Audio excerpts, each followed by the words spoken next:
Hey everybody, welcome to a special episode of Montgomery Focus. We are coming to you from Lagoon Park, a national treasure located right here in the capital city, and it's undergoing some major renovations.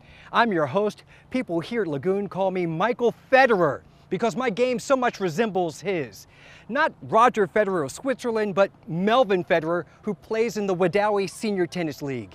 We'll do some research and see how many Grand Slam titles he's won, but first, here's some background information on Lagoon Park from our intern, Anissa Perkins.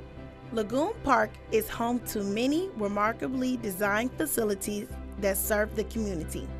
Lagoon Park's tennis complex has 17 public courts. While offering adult and junior tennis clinics and private lessons, the park also hosts regional and national tournaments, including the Blue-Gray National Tennis Classic. For 70 years, some of the finest tennis players in the world have played on the courts of Lagoon Park in the Blue-Gray Tennis Classic. Notable players that have competed in this classic include International Tennis Hall of Famers Stan Smith and Tony Trabert. Renovations took place in the summer of 2018, where the park's clubhouse was given new flooring throughout, a new sitting area, newly remodeled bathrooms, and much more. The clubhouse also offers a fully stocked golf shop and tennis shop. Lagoon Park has so much to offer the community and can satisfy the needs of any sporting or family event with just one call. Arla Chandler, tell us, how did you first get involved with the sport of tennis? Well, I've always been athletic my entire life, and growing up in Pennsylvania, I wasn't exposed a lot to the game of tennis. I know we had tennis clubs in high school, but it was very small, and so I was more of a softball player. Okay. And I didn't really take up tennis until a dear friend of mine invited me to the beach and said, "You should play tennis." And she took me out there on the court, and I hit the first ball right over the fence like a softball. Home run! I made a home run on my first tennis connection with a racket. And so she was very patient with me, and she just said, "You're very athletic and you can really move on the court. You should really consider taking up tennis." And at the time, my children were young, 3 and 6. And so I came back to Montgomery and I started doing clinics and then eventually taking lessons. So this was in Montgomery, not in Pennsylvania. I was 34 when you first touched a tennis racket. for the very first time. Awesome. Made contact with the ball out of the park.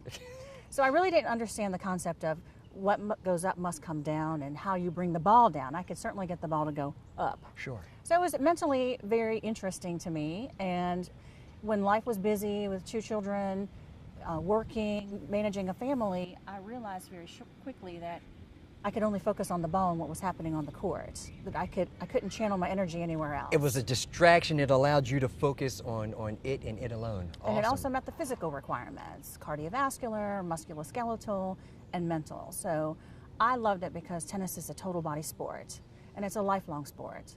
And did you have a natural gift at it, or you needed some training to get I good? definitely was wise enough to get a coach, and actually he came up to me and said, "You need some lessons, call me." And so from that point on, he's coached my children. My children have been raised in the sport from the minute I introduced them to it, and thinking this is something that they can do the rest of their lives. I'm playing softball at 45 years old. Okay. But so they enjoyed it. They started at the age of 3 and 6 with lessons, and they've both been state champions for school and then individual. Congratulations. Right here at Lagoon Park. So it's very important to me. It's very passionate for our family. Was it frustrating as you were first learning the game, or did you just have a natural knack for it and your softball training transferred over and made you a great tennis player? Well, there's definitely a lot of mental energy that goes into the game, and it's challenging. And I like that challenge. And you know, I've been playing 11 years. I've been to state championships myself, and it's still challenging every time I pick up the racket, because you're playing a different ball every single time. The elements, the person across the net, and what's going on in your personal head. You have to clear all that and stay centered and focused every time you pick up the racket. Some people will say, "That's too much work, I'm not going to do it." But for me, it's just very relaxing and it's very enjoyable, and I love the challenge. Now, when you go to these tournaments, are you playing against people like Venus and Serena, or you're Well, playing in my head. your I'm head? Venus and Serena in my Sure. head. Or are you matched by ability level and skill level? So in the youth tennis program, you are at an age category. Okay. So you're playing all different levels. In the 18 and up USTA category, you are by level. So it starts out. USTA is United States Tennis Association. Okay. So you start out as a 2-5, that's a beginner level. Okay. You can always play up, but a 4-0 or a 5-5 player cannot come down and whoop up on you as a 2-5. Good. So good. you have the choice to accept the challenge and play up, or you can always stay at your level where it's comfortable. Sure. Now, what level are you now? I am rated a 3-5, Okay. but I also play up. You know, the Sure. back to the challenge again. I like to challenge myself, so I play 4-0. All right, now this is no time to be modest, Arla. Tell us just how great are you within the 3-5 ranking? Oh, wow. That's a good question. Yes. Well, I've been to state. I'm currently undefeated for 2 years in a row at 3-5 singles. So, modesty aside, I enjoy the game. You enjoy the game because you're number 'Cause one. I'm winning. Yes. It's good to be on top. Indeed. Well, I can only imagine because I'm so far down in every aspect. But you of, can pick up tennis anytime. Can I really? Absolutely. Tennis is a game, if you're interested and you're motivated, and it's an opportunity for exercise, for mental power and strength and concentration, any age group can pick up that racket. I encourage it. Now, you're undefeated as a 3-5 player, so when will you get bumped up to the next level, because they're saying she is no longer making it fun for everyone else? That's a really good question. All of that is computer generated now. Okay. So somehow I have stayed under the radar. So they'll probably bump me up tomorrow because I'm on TV talking about it. But, you know, I've won at 4-5 or 4-0, and I've won at 3-5, but it's all computer generated. Sure. So I don't know. You just get a surprise sometimes when the rankings come out. And do you play singles or doubles or both? I play both. I prefer singles. Why? For me, it's always my turn, and I think that's why my children like it too. It's always my fault if I hit the ball out, and it forces me to focus a little bit harder. I don't have the distraction of another person on the court, so that's why I prefer singles. And then physically, you're covering much more court as a singles player than as a doubles player. So for me, the time that I spent outside of my home or outside of work, away from my family, it needs to be a physical benefit to me. So that's why I prefer singles. Sure. Have you had any tennis-related injuries that have sidelined you? I've been sidelined twice. What were the nature of the injuries? Tendons in my feet. Okay. So hard courts, and you know, when you go from clay to hard, and that particular morning I had warmed up on a clay court, and then I came and played on the hard court, and I think my tendons were just tight and I didn't stretch. Okay. So I popped both of my plantar fascias at the same time. Ouch. Hobbled off the court, went to the ortho, and was in boots for 8 weeks. Okay. And then came back and started this 2-year streak of undefeatedism. Yeah, so that's it. We're not having that anymore. I I don't got like sitting on the couch. Sure, sure. Now, in Montgomery, are we blessed with weather that allows tennis players to engage in the sport year-round, or in the heat of the summer, no one plays at all? Well, the blessing of tennis is you can play on a hard court even if it's freezing, Right. if you choose. Sure. So I've been out there in mornings where it's been 28 degrees in the winter, hitting with my coach, and but on a clay court, the courts freeze, and so they're not playable. So in that respect, depending on your enthusiasm and energy level, you could play tennis in Montgomery year-round. Yeah, and there are people who are out here in July and August. Oh yeah, that's when we have the junior tournament, and my children have actually played on court number 5, and the heat index was 115 Holy at 2 o'clock cow. in the afternoon in August when we have that championship going on. That's the state closed. So adults too, you know, when you play the USTA league format, you have the option to go to state, and the state tournament sometimes is in Mobile. Sweltering heat, but hydrate, prepare, plan, eat well, take care of yourself, you can make it through. Yeah, now I think Challenge. if I were to start in July, I'd be a heat attack victim. But you guys are playing year round. You conditioned. get calloused for the heat of the summer and I guess the frost of the winter, and it's no thing. Today's been like the best day so far out of the entire summer, and I'm glad to see that people are out here taking advantage of it. Sure, sure. Tell us about tennis in Montgomery. How big is the community? How robust are the programs? You mentioned that there are youth programs here. Are there tennis activities for every age, every skill level? How great is it to be a tennis player in the capital of dreams? You know, this has been a very rewarding tennis community. And not just for myself and my children, but I visit with a lot of people who are new to the city and come in and they start picking up tennis, or they are tennis players and they get involved because it's such a social sport. Right. So we have great leadership in USTA, and historically numbers are down for tennis engagement across the board, not just in our area. Right. But with programs that they're implementing, we're going to start seeing more engagement in the sport. So I think the community in Montgomery is rich in tennis enthusiasm, and doing projects like we're doing with Blue Gray just puts a spike in enthusiasm and introduces people to the game. People that have never even considered it come out and watch and kind of get intrigued. Children 8 and under, the league starts at 8 and under. Sure. And O'Connor Tennis Center was the very first 8 and under court in the state of Alabama. And my daughter was the very first one to win a state championship on that court when she was 7. Now, in 8 and under court, that's a smaller specs? Okay. Smaller specs. So she's the first, she's a history maker. She's in the a history trailblazer. But someone had the vision to bring that here. And I think as long as we are always thinking and doing and progressing the game of tennis, people will come out and participate. But if you stop pushing it and talking about it and exposing people to it, it will dwindle. Sure. Now, you mentioned Blue Gray. What is Blue Gray?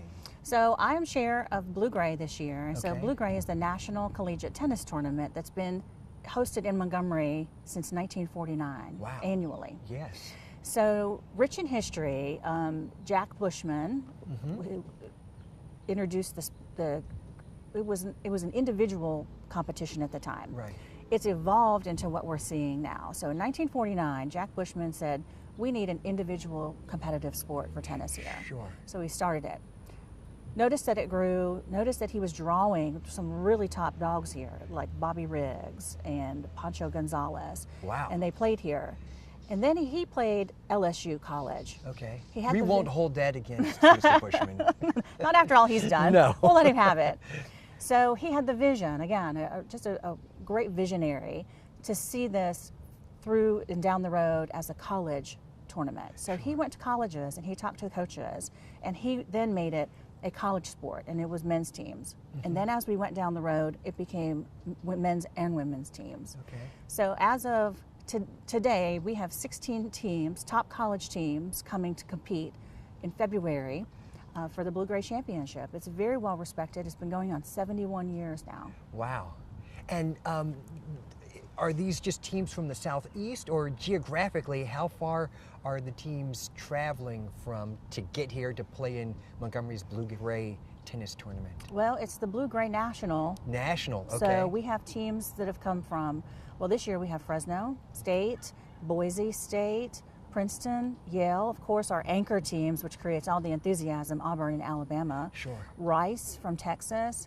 Clemson has been here, Notre Dame, LSU, Ole Miss. What are you doing that a team from Boise State and Fresno, California, and Princeton are coming to Montgomery? I mean, what is obviously Southern hospitality is part of the mix. I was just going to say the Southern hospitality and the exposure that these students get to come and experience in the South is unbeatable. Yeah. It's so rich in history and well respected in our nation. Sure. The Boise State coach, he just retired this year. He's been bringing teams here for 30 years. Wow. So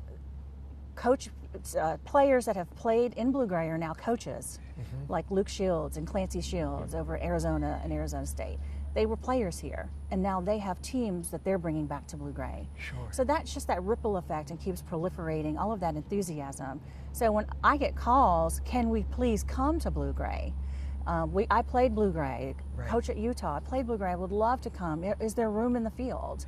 So it's not hard to recruit, so it's great to recruit the top teams. Right. So Illinois, Wake Forest, top teams, still top teams, were here last year, they're coming back again. Oklahoma State is coming this year.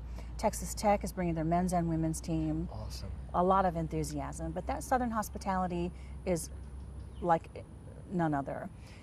Now, the one thing that's pretty quirky or unique or absolutely awesome about it is the host families concept. Tell me about that. So we have 190 players that come, and they stay doubled up with 80 families are here for the weekend, and they host the groups, and we try to keep them situated by teams, by location, and zip codes.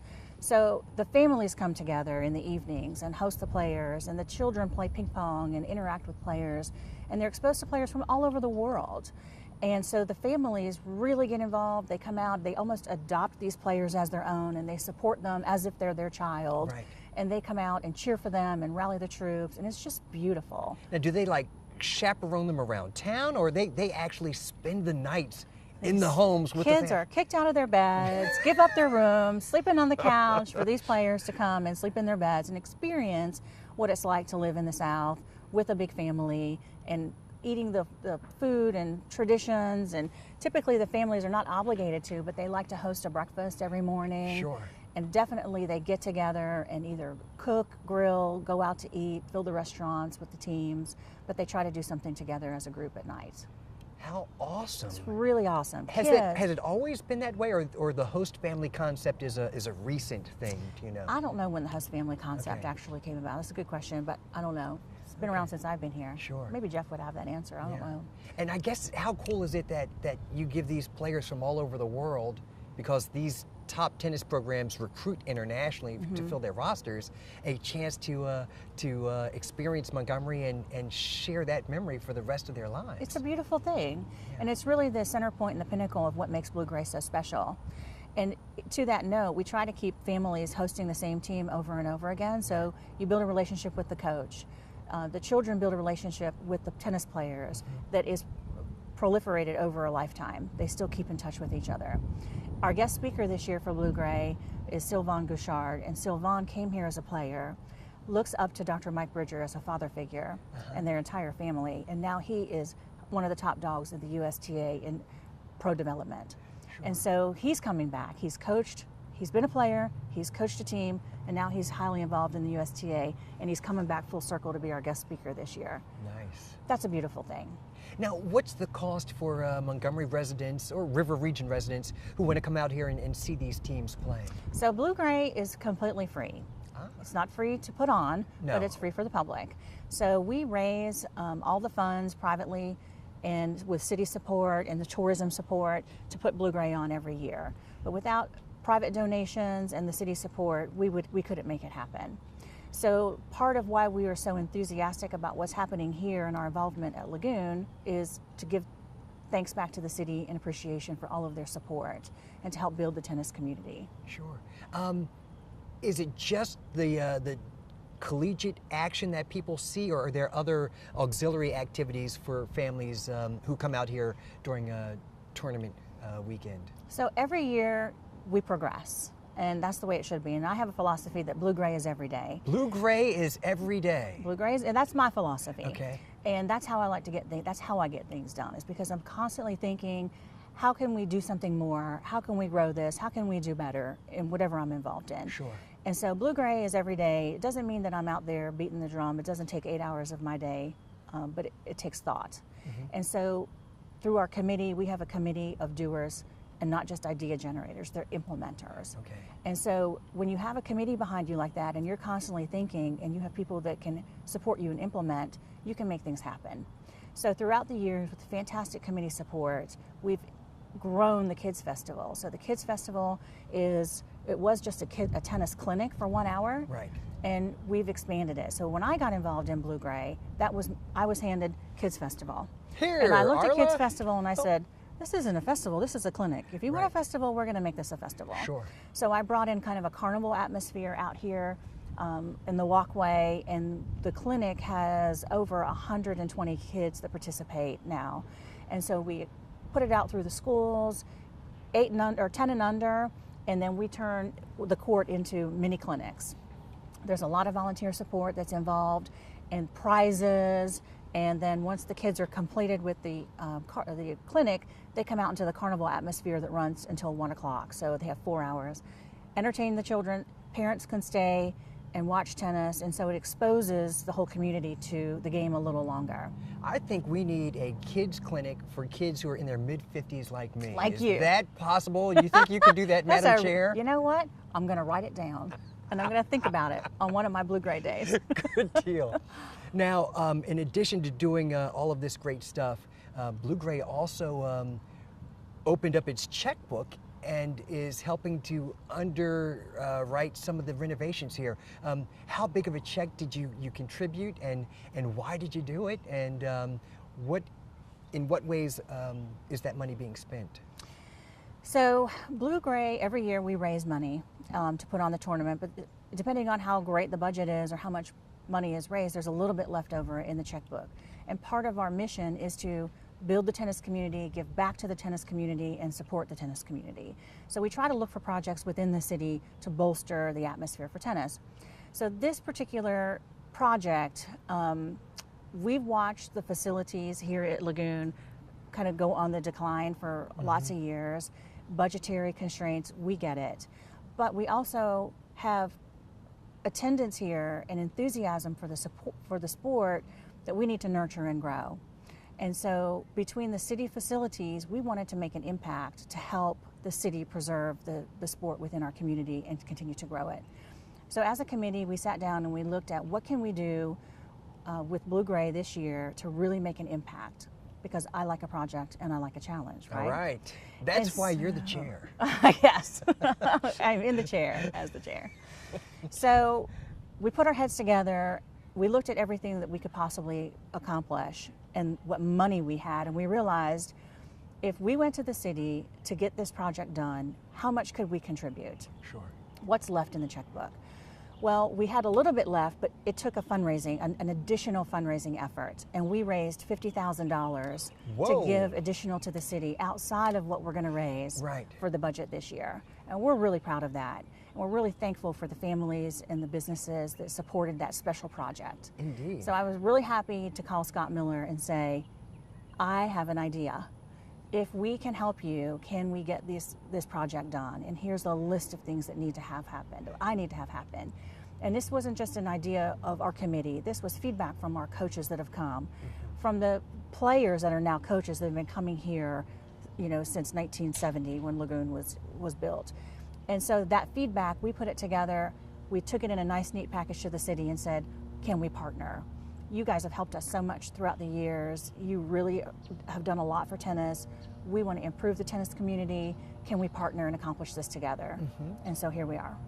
And so what is being done with the money? I see a gigantic pit over there where there used to be a tennis court. No, now it's a swimming pool. Now it's a Thank mud you. Thank pool, you, Michael. a mud bath. Yes, indeed. So part of the challenge of the collegiate play is that single court there was a problem. Okay. Coaches like to have their teams side by side playing, and so this always left a player isolated. Okay. So that was the feedback of the coaches. So the other challenge is you can't have a men's team playing next to a women's team. So if we were going to build a bank of courts, it needed to be two together, separated by something. Sure. Okay, so I can put two women's teams on that court and two women's teams on that court. Okay. So having that one court there was a problem for that reason. Sure. It was also a problem in the draw because I have 3 teams, 6 lines, and 17 courts. So the math wasn't adding up. So that left 2 teams going over to O'Connor. Sure. So that separated and divided the enthusiasm with everything that we had going on here. So we came up with the idea, if we had, how many problems can this court solve? Right. And so if we're going to do this court, what else can we do and what else do we need at Lagoon? So that's when the list started. Okay. And so we devised the list, included the bathrooms, painting, carpeting, flooring, maintenance, landscaping, umpire chairs that need to be refinished, resurfacing of courts, and then adding the additional courts. So you didn't just do a minor upgrade. This is like a overhaul completely. And we're very gracious that the city agreed. Very much needed. Students are coming here as a representation for their schools into our city. We're putting them in these wonderful homes with this wonderful hospitality. We need to have facilities that are par, you know, to that experience. So I'm really excited. I'm very proud of what we're accomplishing here. My children have been coming here since they were 6 years old, playing in state championships. This is a huge deal. I'm very proud, and I'm very happy for the families that travel for state championships to play here. They're going to be very surprised and excited to see these changes, especially in the bathrooms. Indeed. Are there opportunities for people who aren't a part of Blue Gray to get involved now? Yes, definitely. You can visit our website, bluegraytennis.com. Bluegraytennis.com. And it has the dates of the tournament on Okay. there. It's February 21st weekend. There's a donate button. We always are looking for financial support. And then there's a contact us page where you can be in contact with me if you would like to volunteer and have an opportunity to volunteer. We have merchandise tents the day of the event. We have player hospitality. We need scorekeepers. We need runners. I mean, there's just a lot of opportunities to get involved in Blue Gray. So in addition to just coming out and supporting Blue Gray with your enthusiasm and being a fan. Well, on behalf of everyone in the city of Montgomery, and including new future tennis lovers, thank you for what you do and for what your organization does, and for maintaining the excellence that is the Blue Gray tournament. Thank you for the interest and the exposure for Blue Gray to be in the community, and I look forward to sharing this segment. We will see you on the courts. Thank you, Arla. Come on out. Jeff, tell us about the sport of tennis. Is there a point where you can be too young to start the game or too old to start the game at all? Absolutely not. We start kids as young as 4. We start them recreationally with small rackets, smaller equipment, foam balls, get them going. A lot of that we do just to introduce them to athletics. Right. The tennis skill is secondary to the kids being active, getting exercise, learning to move their body. It might even help them in another sport one day. Sure, sure. And do they have the focus that's necessary to be good at tennis at that age? You know, a or lot of not? times they don't. You might spend 45 minutes to get 20 good minutes, but school teachers do that every day, so, you know. And you make it fun for them as well. I mean, if they can't get their racket on the ball, then they're going to get frustrated, I imagine. They do. They innately want to be in groups with other kids doing something. So we do fun games like hold the ball on the racket and walk around, bounce the ball. There's all sorts of little things we can do. Sure. Now, how about on the other side of the spectrum? How distinguished can I be and start the game? You can play till you don't want to play anymore. Okay. If you can reach up and put the racket on the ball, you can play. Every Monday, Wednesday, and Friday at O'Connor, we have about 16 distinguished players that they will go out there if it's snowing. Sure. Sometimes we have to run them off the court. Right. They get great exercise. They have a blast. They compete. It's a social outlet for them. You know, sometimes they beat us to the facility. We'd probably be smart just to give them a key. Just here. Go ahead in there. Definitely. But now, if they've reached this level of maturity and they've never picked up a tennis racket in their earlier life, is it okay to start at 60, 70, 80, 90? Definitely. Any age. Any age you can start. Wow. Now your ceiling might be predetermined by the age you start, but the whole point of all this is exercise and recreation. Sure. That's the reason we do all this. Now, can anybody be a good tennis player, or you've got to have certain athletic abilities? I believe in terms of player development, you are born with a ceiling Okay. that you fight to reach till the day you decide you don't want to fight that hard anymore. Sure. You know, like for any athletic sport, speed, strength, hand-eye coordination, all that matters. But it's all about trying to reach your ceiling. Sure. Tell us about your involvement with tennis. How did you get introduced, and what course did you take? What path did you take to become the director of tennis operations for the city of Montgomery? Well, that's a long story. We've got all day All right. long, Well, Mr. Waring. I started a little late. I started hitting the tennis ball at 12. 12 is late. 12 is late for people that have played college and gotten to a certain level. And I think in some ways that did lower my ceiling a little bit. You know, actually, one of my big interests in tennis came from Blue Gray Tennis Classic. Sure. My parents dropped me off one day, and I watched the sport, and I said, that's as athletic as any sport I've ever played. And so I started getting into tennis, kept playing, and I might have bounced in and out of other sports while I was doing tennis. but I wanted to keep playing. Right.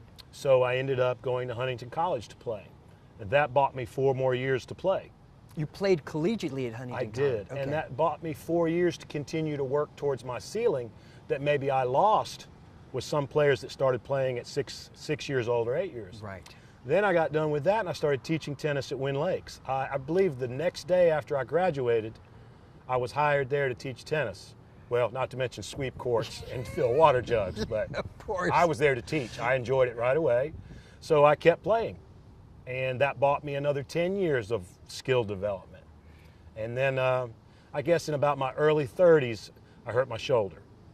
And so that slowed down my reach to try to get to my ceiling. Sure, sure. And then you became a tennis professional. How did you start working with the city of Montgomery? When I was at Wynn Lakes, I worked with Danny Leal, and we developed an outstanding junior tennis academy. Yeah. And I was drawn instantly to helping kids to reach their ceiling, to be Sure. the best they could be. And it was my passion. It was absolutely not a job. It's all I wanted to do. All I wanted to do was teach tennis and develop children. So that helped me get the job at O'Connor Tennis Center, where one of my chief jobs at the time for about 12, 13 years was to help kids get as good at tennis as they could get. And I think we did a pretty good job. Indeed, indeed. And then that led to this job. Now, this job is a little different. You've got a lot more managerial things to do. We run a lot of tournaments, as you're aware. Indeed.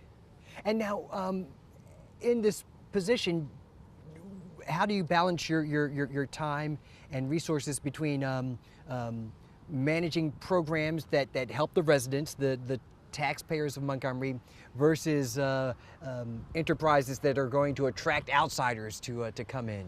Well, that's another good question.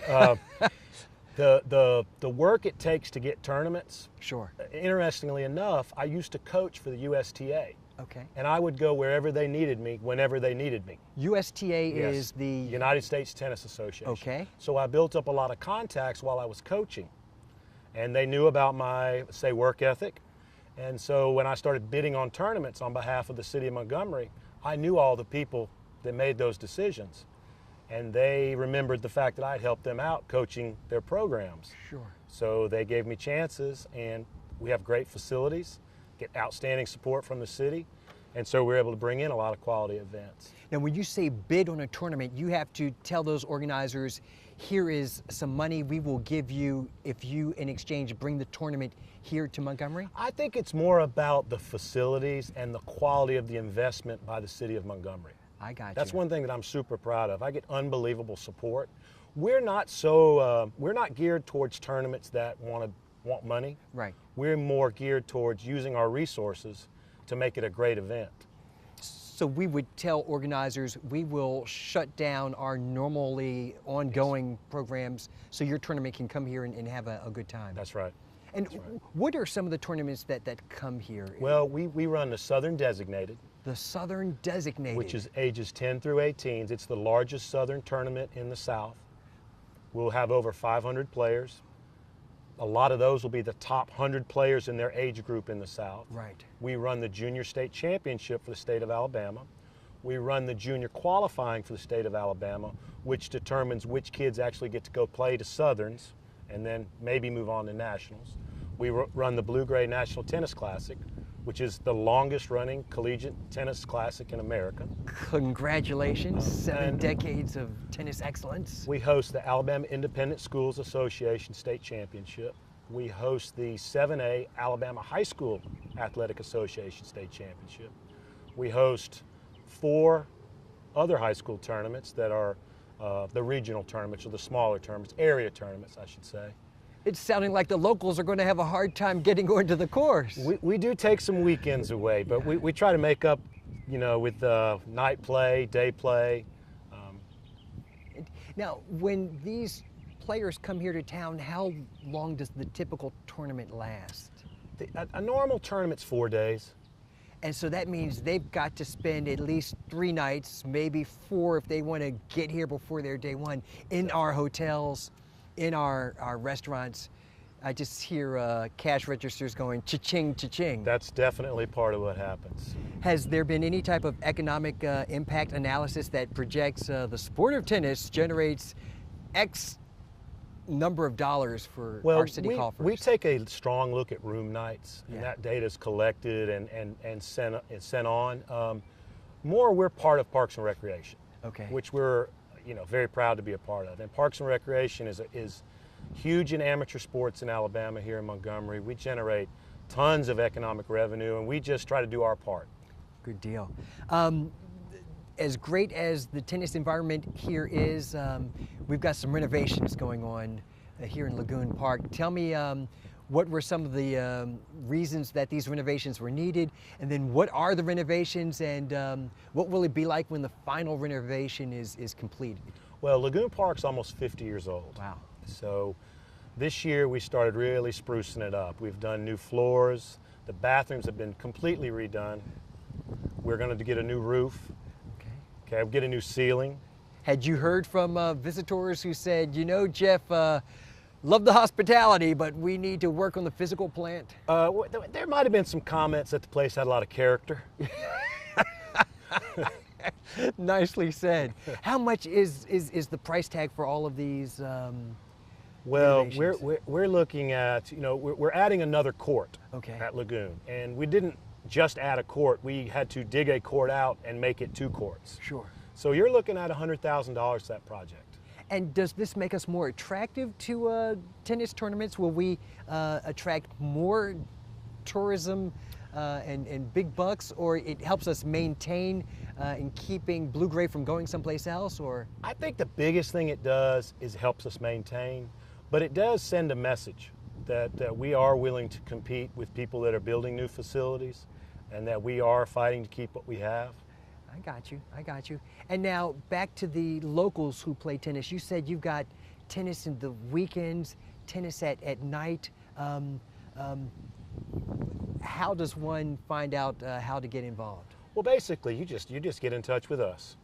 We get you in a league, and then once you get on a league team, you've got a self-supporting group, and that normally just takes people and they just go with it. Sometimes they might start through tennis lessons, Right. and then we steer them towards the league, and that's very important for our recreational tennis.